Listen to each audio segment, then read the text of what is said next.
¿Qué tal? Acaba de terminar la charla con Cole.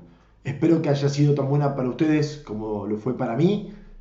Quiero agradecerles a quienes se sumaron, a quienes quedaron afuera, pedirle disculpas, pero darles el video que voy a poner a continuación. Decirles que me despedí bastante rápido porque justamente le pedí 40 minutos y no quería pasarme ni un segundo más de eso, pero las enseñanzas más importantes que dejó las voy a compartir en el siguiente video. Muchas gracias por la confianza, muchas gracias por su tiempo, cuídense, cuiden a los suyos y sigamos hablando. So I think falling in love with data was something that happened for me in my first job. So in undergrad here in the States, I studied math and for a long time tried to figure out what I wanted to be when I grew up, right? What do you do with a math degree? And I found myself in banking. It was credit risk management, doing statistical modeling, trying to forecast to figure out what losses we could anticipate so that we could put money aside for that.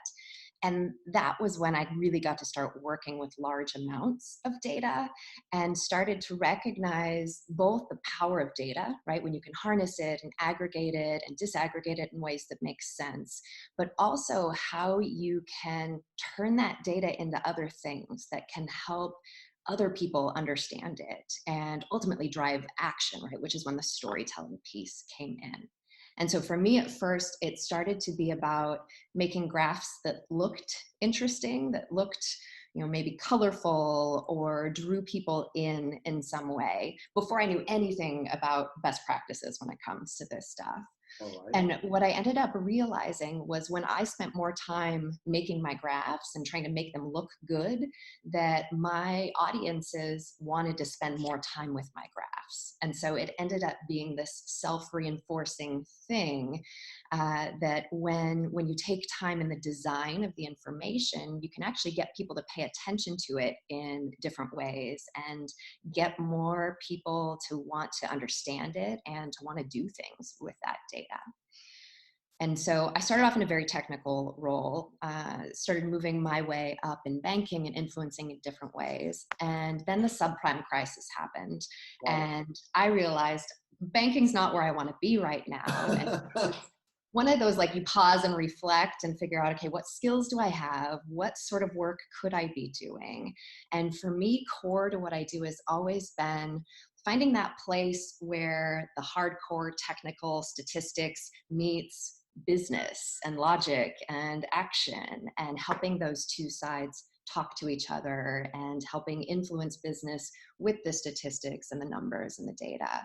And so I actually found myself maybe in a surprising spot, but in human resources, but at a very technical, data-driven company, Google. All And right. so got to apply similar sort of statistical modeling, technical stuff now to people and understanding what drives behaviors and what makes people stay at the company or what makes them want to leave, or how do you quantify different aspects of management and what makes a good manager and hold people accountable to those things. And so it was at Google that I really got to further explore both the data side of things, but then also the influencing with data and using data, turning it into pictures that can help aid understanding. So Google was a big part of your career, For sure. where you really realized that graphs and people had a lot to do. Yeah, and they asked me at one point, we were building an internal training program, and they came to me and said, "Hey, you like doing this. Why don't you build a course for us on how do you visualize data effectively? How do you make a good graph?" And so this was a fantastic opportunity because it meant I could pause and do some research and figure out, why are some things more effective than others? Why are some of the things that I had arrived at basically through trial and error over time, why do some work and some not? And what should we avoid and what should we embrace? And so I developed a course at Google that we eventually rolled out across the organization, which meant I got to travel all over to our offices teaching this. And it was always very interesting for me to see the mixed audiences where we'd have salespeople, engineers, marketing, HR, and came to realize that the skills that people need in this space are fundamental. They're not specific to a given role or job function or part of the company. But these are skills that pretty much anyone who needs to communicate with data can use to be more effective in their day jobs. And these days with artificial intelligence and a whole bunch of data, what you do is pretty important for companies. Not to only have the data, but to understand what you really got there. Exactly. And to know what to do with it. So let's get to the point. What is the first one, the biggest mistake we make when we are trying to show our data? I think the biggest mistake, if I had to boil it down to one thing, would be that we overcomplicate things. And we don't usually do it on purpose. It's because if I make a graph, I know exactly what that data represents. I know exactly what it means. But for anybody else, we have to take explicit steps to make those things clear. And that means being clear about what it represents, right? Putting words on it to label axes and to title things, and to go beyond that and not just show our data, but have a point that we want to make with it, right? What should our audience know now that they've seen this data? What's the takeaway? Put that into words. Do other things in the design of our data to make it clear where our audience is meant to look and why they're meant to look there. And these are things that transcend industries and roles. These are things that anyone who's communicating with data can do to be more effective when it comes to making sure that their message gets across and their data gets understood and acted upon. So I left Google almost 10 years ago now to start storytelling with data, where we help people and organizations make graphs that make sense and go beyond just showing the data and really weaving that data into a story that both helps people understand what they're looking at and ultimately drives smarter actions based on the data. And so a lot of the lessons that we teach are really simple. They're things that when you say them out loud, they sound obvious, but until somebody says them, you don't think about these things, right? Like we should use color sparingly to indicate to our audience where we want them to look, right? Whereas there can be this tendency instead to make things colorful and then it's hard to look anywhere. Right?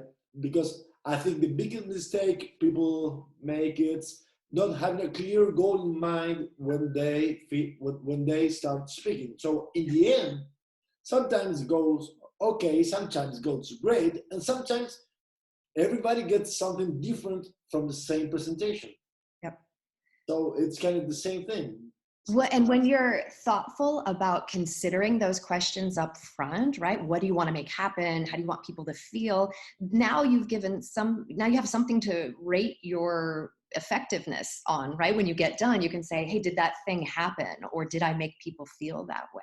And your questions are great and they translate very well to communicating with graphs as well, right? When you make a graph, think about what do you want to have happen as a result of this? And then what does that mean that you do in terms of how you design the data and how you weave it into the broader narrative to try to make those things happen? So first thing is we make it too complicated. It could be easier if we have the right tools to make it.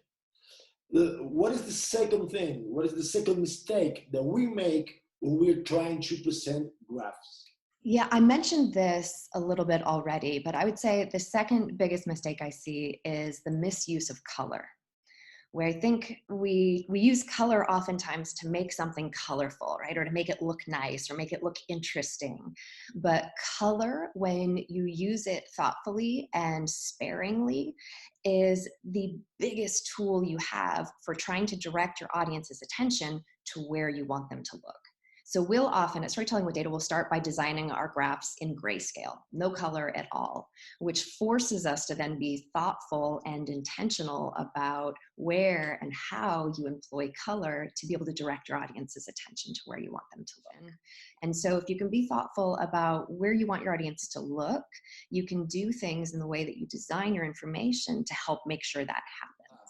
Yeah, you can do it with the basic ones. So all of the examples in the books, all of the examples that we use, and we do makeovers for our workshops, and we work almost entirely in Excel and PowerPoint because I like the fact that anyone can pick them up and start making graphs. And so for me, it's less about the tool. It's more about picking a tool or a set of tools and getting to learn them well enough so that they don't become limiting when it comes to doing some of this stuff well. But yeah, that point is a great one. And the longer you can stay lower tech and plan with Post-it notes and paper, you can iterate more quickly. You're more willing to let go of ideas that don't pan out, right? Because you haven't then spent the time to make it perfect in your tools. So I'm a big fan of Post-it notes and low-tech planning. I think use words. So the mistake that we make sometimes is that we think when we communicate with data that words have no place. It should all be numbers and pictures. But words play a very important role in making those numbers and pictures understandable to other people. So both when it comes to the nitty-gritty of, you know, a title on your graph and axis titles, and also when you come back to that takeaway, right? What do you want your audience to know? Don't assume that somebody else looking at the same data is going to arrive at that conclusion, right? If there's a conclusion you want people to arrive at, you need to put that in words. I was just noticing in the chat window, there's a question that came in around avoiding unconscious bias when showing data. And how do we present data clearly, but also allow decision makers to see the full picture? And this is a great question because especially when you start thinking about storytelling in light of data, you could lead people down pretty much any path, right? By telling a great story or a compelling story about it. And so I don't think that we can remove bias from data because we're biasing data every time we do anything to it. We're biasing data when we decide what data to look at, how to show it, how to aggregate it or disaggregate. We're biasing it just by figuring out what data we're collecting in the first place. So we can't get to unbiased data, but we can get to this idea of showing data in a robust way that reflects the realities. And I think the way to get there is to work with your colleagues, have colleagues play devil's advocate and try to poke holes, consider alternative hypotheses so that we're not only looking for the things that reinforce what we already believe to be true, but that we're really getting a solid understanding of the full environment and then figuring out how does that mean we communicate that to our audiences. It's a great question. Great. I'm glad you're willing to answer some questions. And I'm remembering every time I'm delivering a workshop, there is this aha moment when every participant goes like, all right, this is what I'm paying for. This is the tip I needed. And what happened with me with your workshop was very simple but very powerful, and I want to share it with everybody. And it is that not every number needs a graph. Yep. Right? We were used to do that. I have a number to show. Well, I will show them a graph. And that's where one of the things that I'll often recommend that people do is for a graph to step back and think about if you had to put that graph in a sentence, what would your sentence be? And sometimes you'll find that that sentence on its own is much more compelling than the graph, in which case you should use the sentence or use a combination of those things. But yeah, you're right that we default to showing numbers in graphs, which doesn't always do them the best service. What was the most beautiful thing that ever happened to you during this 10 years? It's someone you really helped, someone who was very grateful for what you did. Yeah, and I think that's it. When I think back to the things that make me smile the most, it's when I hear these situations where somebody's able to apply something that they learned through a book or a workshop or the online community and apply that in a way that gets great results. So I can think of a time, there was a time, I don't know, maybe a year or two ago when someone reached out and said, I got the job, right? And I got the job because of this. Or there was one actually just a couple weeks ago, we had our last in-person workshop before all of the craziness started was in Austin at the beginning of March.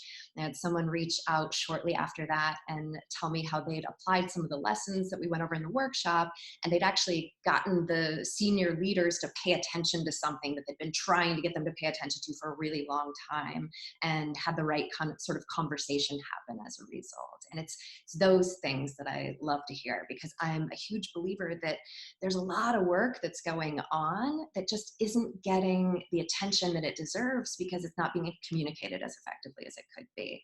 And so if my team and I can help make people more effective when it comes to that, it's a really satisfying thing. Yeah. Use color strategically. Yeah, simplify as much as you can. Use color strategically. And I'll come back to one of the points you made when you were talking about the tips you give when presenting, that, you know, don't worry about yourself, right? This is not about you.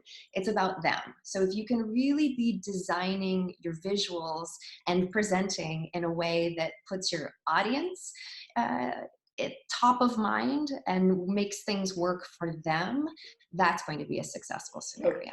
Because probably you really know these numbers, but for most of the people in your audience, it's the first time yes. they take a look to this information, right? Yep. So you gotta make it easy for them.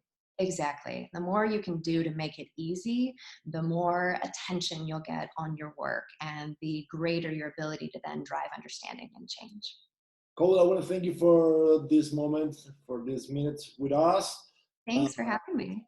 Almost 40 minutes. So May 7th, right? May 7th, yes. All the information is at storytellingwithdata.com. You'll find a ton of other resources there as well. But yeah, I'd love for folks to join us virtually. And you can buy the book, both books on Amazon. Amazon, yeah, local booksellers, all your normal places. Okay, well, it's been great to have you here. Thanks for sharing the information, right? Thank you, Daniel. To find people who's willing to share what they know, and I thank you for that. Thank you. Bye, everyone. Bye.